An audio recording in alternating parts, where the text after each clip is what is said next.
trilogy comes to a head in Austin as Texas fights for a critical win against the Trojans. Plus, volleyball clash with the top 5 team, and soccer looks to extend a streak. All this next on College Press Box.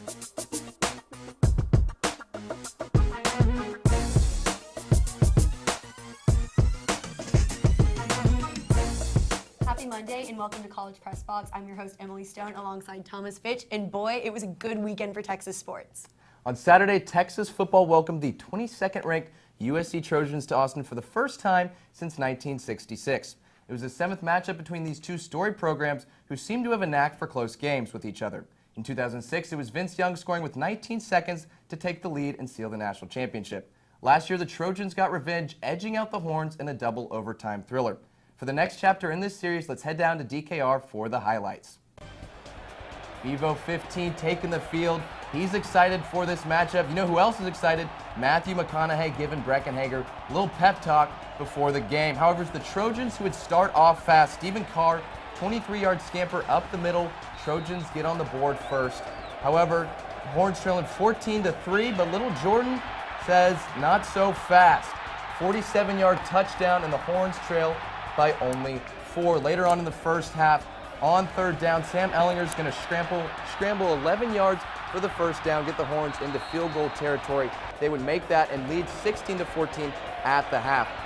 They would start off the second half with that momentum on the Caden Stearns blocked field goal attempt by USC. Anthony Wheeler's going to pick up this ball. You can say goodnight to that one.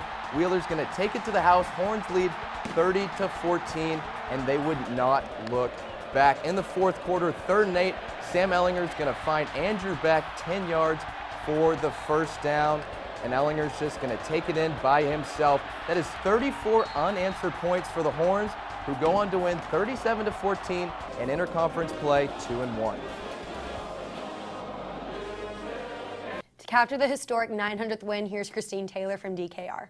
Texas's headline game against the USC Trojans on Saturday night drew fans from far and wide.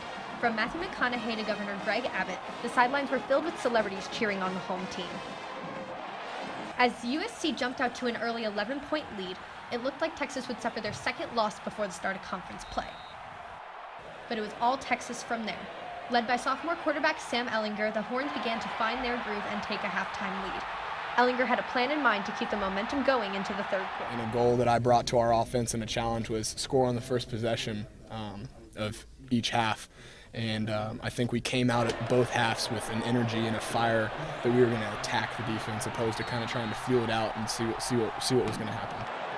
And the aggressive offensive play calling would prove to work out as Texans would dominate the Trojans in the second half, capturing a marquee win under the Herman regime. In front of a record-breaking crowd here at DKR, the Longhorns secured their 900th all-time win by beating the USC Trojans and are looking forward to beginning conference play next week. Saturday night's win stands as a solid confidence booster for the team.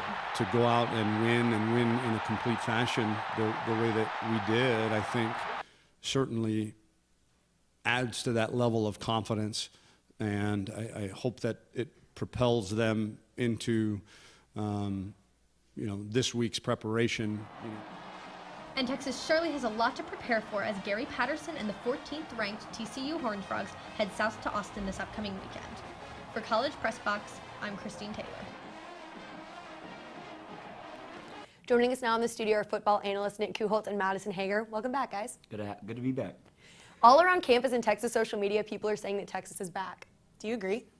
Not only is Texas not back, I think they're miles away from being back. I'm not sure why they're so hyped up right now with a loss to Maryland for the second straight season, a 7-point victory over Tulsa, and a win over a very overrated USC team. Now, I don't want to discredit the performance from Texas on Saturday, but they did show improvements, and they played well all around, but USC is a young, inexperienced team with a freshman quarterback on the road. They're in a rebuilding year. I think the hype train right now is too much, as it was Notre Dame just 2 seasons ago. That doesn't mean they haven't shown improvements. That doesn't mean they can't get on the right foot soon. But as of now, I think it's ludicrous to say that Texas is back until they consistently compete for conference and national championships, until they get back to playing aggressive football with swagger and cockiness. And most importantly, until they belong on the same field as the top teams in the country, they're not back, and they've got a while to go until they are. Okay. What about you, Madison?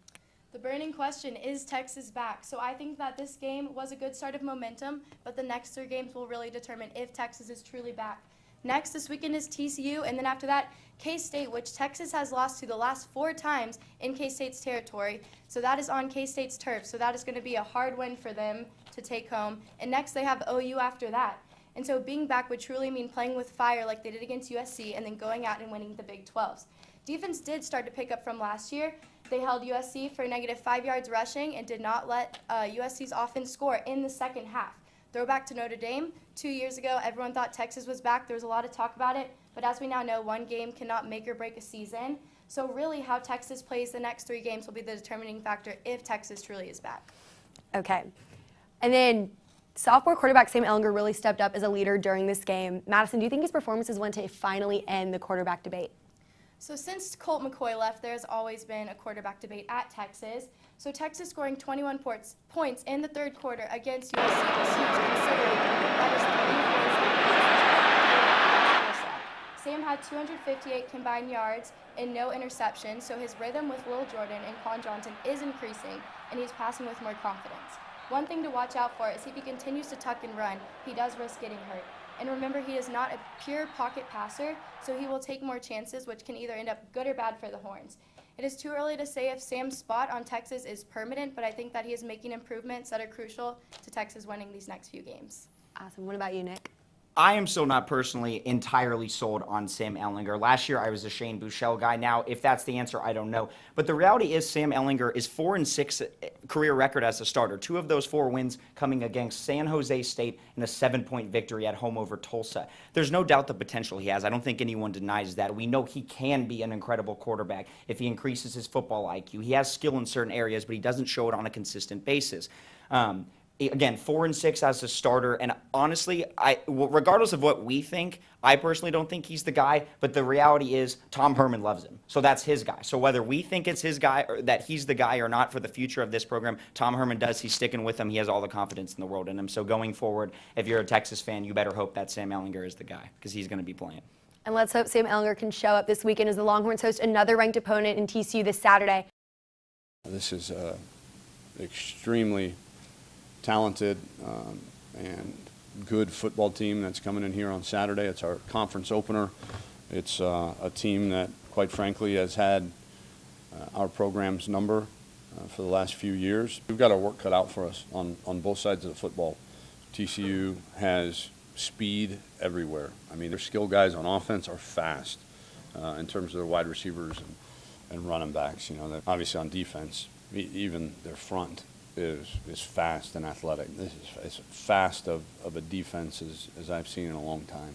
We need to play our best every week to win, especially now that we're starting conference. We're starting in a conference where we, play everybody. We're one of only, I think, 2 teams in the country to play back-to-back years, play 11 Power 5 opponents. So we know what our schedule's like. We know who we can be. That was certainly validated a little bit on Saturday night, but we've got to be that team each and every week, which is difficult, but we also know that it's possible now.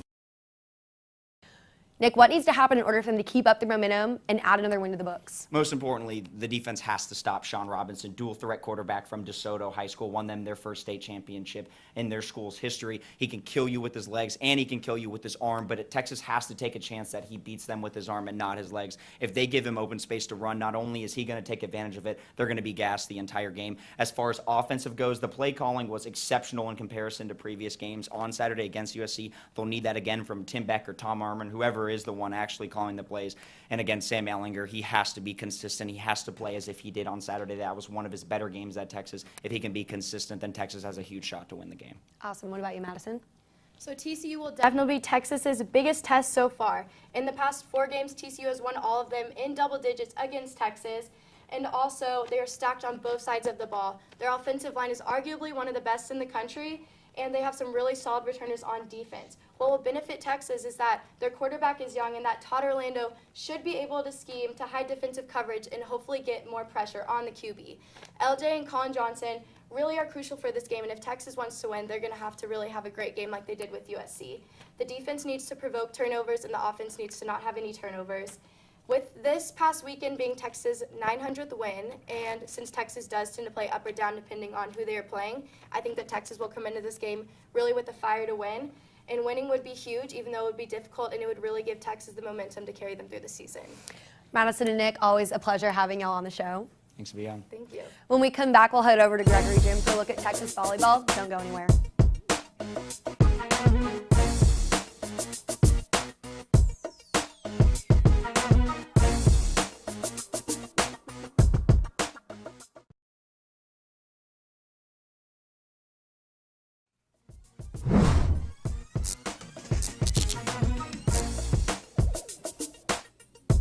Welcome back into College Press Box. Thanks again for joining us on this Monday night. Last week, third-ranked women's volleyball faced a home-and-home series against number 2 Stanford. On Tuesday, the Horns were swept in 3 straight sets in Palo Alto in a dominating match by the Cardinals. Friday wasn't much better as Stanford came back into Gregory Gym and took down the Longhorns 3-1. For more on Friday's game, here's Daniel Shee. As the two titans in college volleyball clashed for the second time this season, most fans were excited to see elite volleyball matchups on Friday. However, serving became the biggest problem for Texas, who had 17 service errors and halted their comeback attempt in the second set. I thought game 2 we were good enough to win game 2, but we couldn't serve in the court. And so statistically we cited out 75%. Usually if you can cite out at 67 or higher, usually winning that at a high percentage. But because of our service errors, we didn't put ourselves in a position to win that game. When asked about service errors, Texas freshman Logan Eggleston thought the team tried too hard to make everything right during the game. Putting a lot of pressure on ourselves and just trying to make sure we got it in, so we were just kind of overdoing it and making 2 errors. But I think we're going to go into practice and really put a focus on that, because that's what we really need this season to change our side. Despite the 2 losses to Stanford, Coach Elliott now believes the Longhorns have a new benchmark to pursue for the rest of the season. I think we got a really good team. I think we got a lot of work to do. I would imagine that's the best team in the country right now, and that's kind of the benchmark. And so we've got to obviously improve our serve and pass game. We've got to improve some things so we can score in some different play sets, but I think overall continue to get better. We just got to believe in that and buy in. And I wasn't disappointed with what we did. I think emotionally we changed some things, but I think overall we have an opportunity to be a lot better. Number 5 Texas will face Kansas State in Manhattan, Kansas on Wednesday at 6 p.m. Central as the Horns start their journey to defend the Big 12 Conference Championship. From the Gregory Gym in Austin, Texas, I'm Daniel Shee, TSTV Sports. Going into the rest of the season, Thomas, do you think that the Stanford loss is a big setback for this Texas team? I don't think it's a setback, but it clearly shows that this team needs some growth. At this point, the team clearly not on the level of Stanford, losing 6-1 over the 2 combined sets. Not good. They're not at where they have been in the past couple seasons at this point in the season, but there's still all of conference play to develop, so there's a lot of potential to get to the point where they should be by the end of the season. But at this point, not a setback, but a lot of growth needed, and it is slightly worrisome loss. Going into Big 12 play, do you still think that the Longhorns are the Big 12 favorites, or do you think somebody might take their spot? They're absolutely Big 12 favorites. I know they struggled against Stanford, but this Stanford team, that's the second-ranked team in the nation, one of the best teams, could be the best team in the nation by the end of the season. The best team in the Big 12, 19th-ranked Baylor. I don't see Texas struggling against Baylor or anybody else in the Big 12 coming and doing anything else. At this point, they shouldn't struggle, and I think by the end of the season, they will make the growth, like I was saying earlier. They will continue to improve and dominate the Big 12 play. Coming up, we'll head outside the 40 acres for a look at what's going on in college football around the country. We'll be right back.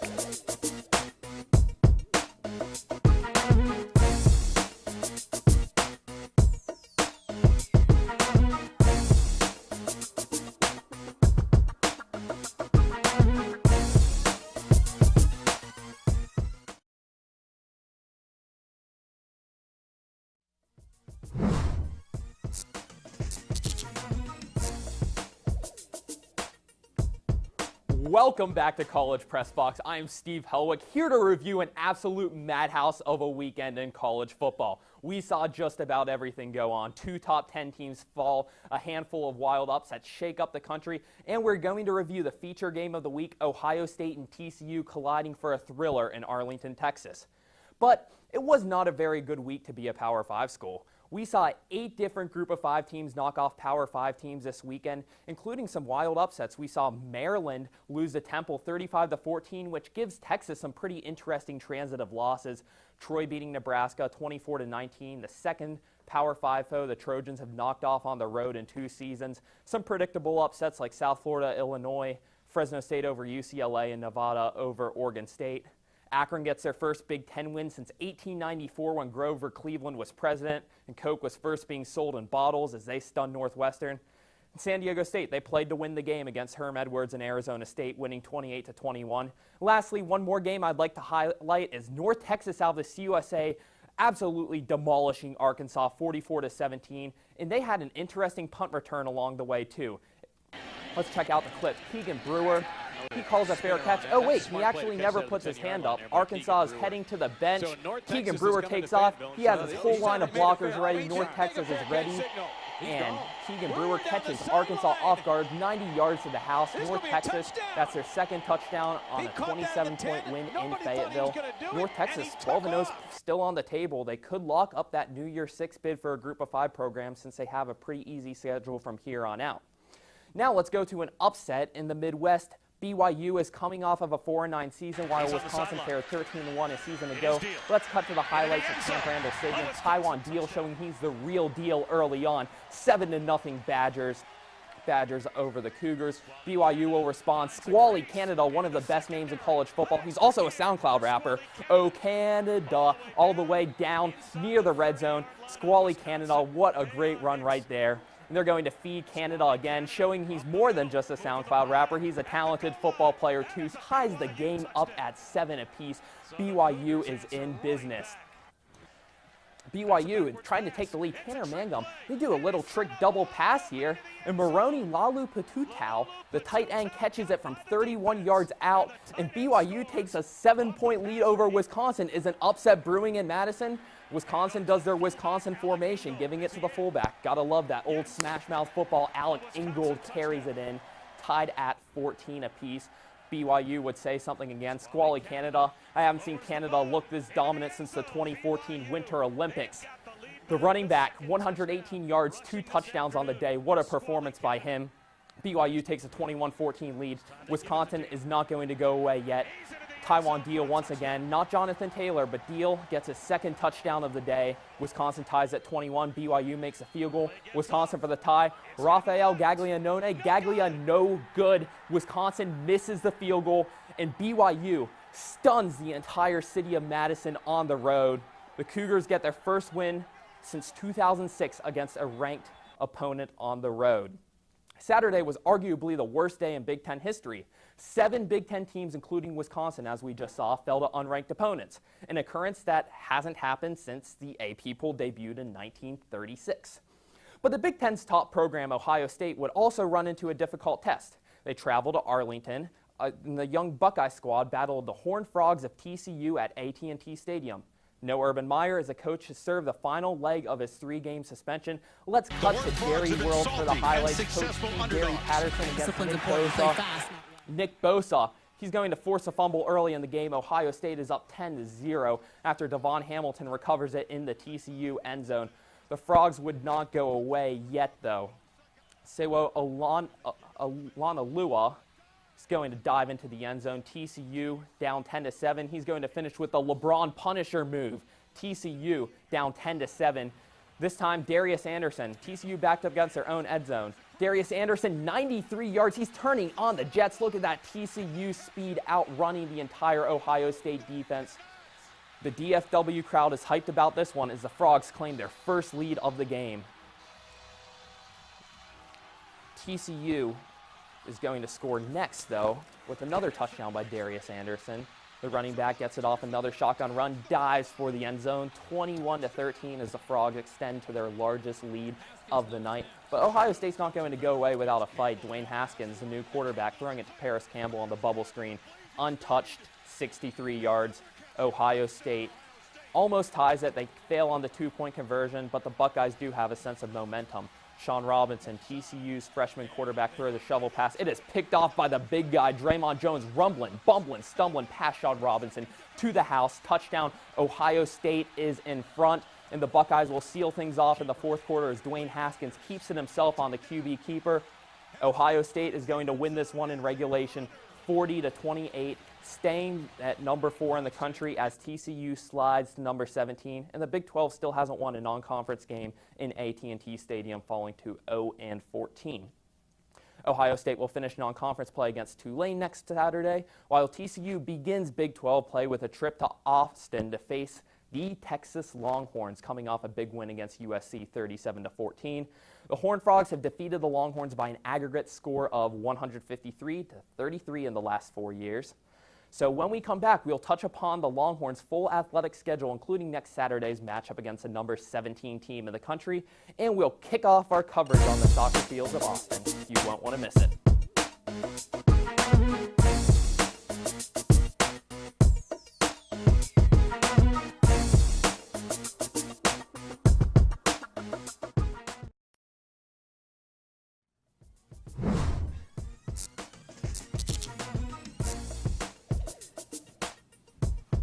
And we're back with College Press Box. Thanks for sticking with us.